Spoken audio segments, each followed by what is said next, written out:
একটি সাধারণ মেয়ে, যার হাতে না ছিল কোনো রাজদণ্ড, না ছিল রাজনৈতিক উত্তরাধিকার, কিন্তু তার চোখে ছিল এক অদম্য জেদ। শাড়ির খুঁট দিয়ে ধুলো মুছতে মুছতে যিনি আজ বাংলার ঘরের মেয়ে থেকে হয়ে উঠেছেন অপ্রতিদ্বন্দ্বী নেত্রী।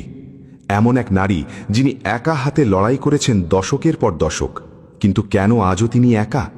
এই লড়াইয়ের পিছনে লুকিয়ে আছে কোন অশ্রু আর কোন সংকল্প?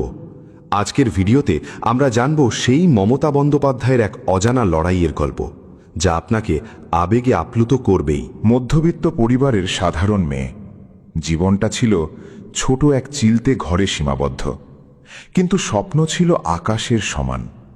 বাবার অকাল মৃত্যু, সংসারের হাল ধরা, সবকিছু যেন এক ঝড়ে দুমড়ে মুছড়ে দিচ্ছিল তার শৈশব। তবুও দমে যাওয়ার পাত্রী তিনি নন। চা বিক্রি থেকে শুরু করে মানুষের দ্বারে দ্বারে ঘুরে লড়াইয়ের পাঠ নেওয়া প্রতিটা মুহূর্ত ছিল কঠিন পরীক্ষায় উত্তীর্ণ হওয়ার মতো। মানুষ তাকে দেখেছে জনসভার মঞ্চে, কিন্তু কেউ কি দেখেছে সেই মানুষের ভেতরের সেই মেয়েটিকে, যে আজও একাকিত্বে নিজের ছায়ার সাথে কথা বলে?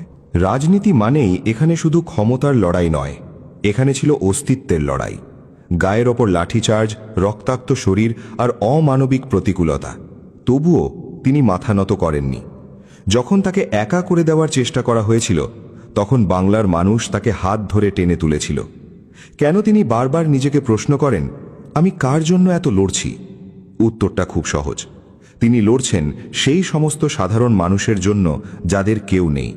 তার এই লড়াইয়ের প্রতিটি ঘাম আর রক্তের ফোঁটা আজ বাংলার ইতিহাসের পাতায় এক অবিস্মরণীয় উপাখ্যান হয়ে আছে। সবশেষে তিনি কি শুধুই একজন রাজনৈতিক নেত্রী, নাকি তিনি এক জীবন্ত অনুপ্রেরণা? মমতা বন্দ্যোপাধ্যায় মানে শুধু নাম নয়, মমতা বন্দ্যোপাধ্যায় মানে হাজারো বাধা পেরিয়ে ঘুরে দাঁড়ানোর এক প্রতিচ্ছবি। শাড়ির কোনায় গিট দেওয়া সেই মেয়েটি আজ বিশ্বমঞ্চে বাংলার অহংকার। আপনি কি মনে করেন আজকের দিনে দাঁড়িয়েও তার লড়াই শেষ হয়েছে? না, তার লড়াই আজও চলছে, প্রতিটা মুহূর্তে। আপনি যদি এই লড়াইয়ের প্রতি সম্মান জানান, তবে এই ভিডিওটি শেয়ার করুন। আপনার এই একটি শেয়ার হয়তো হাজারো মানুষের স্বপ্নকে নতুন করে বাঁচার সাহস যোগাবে।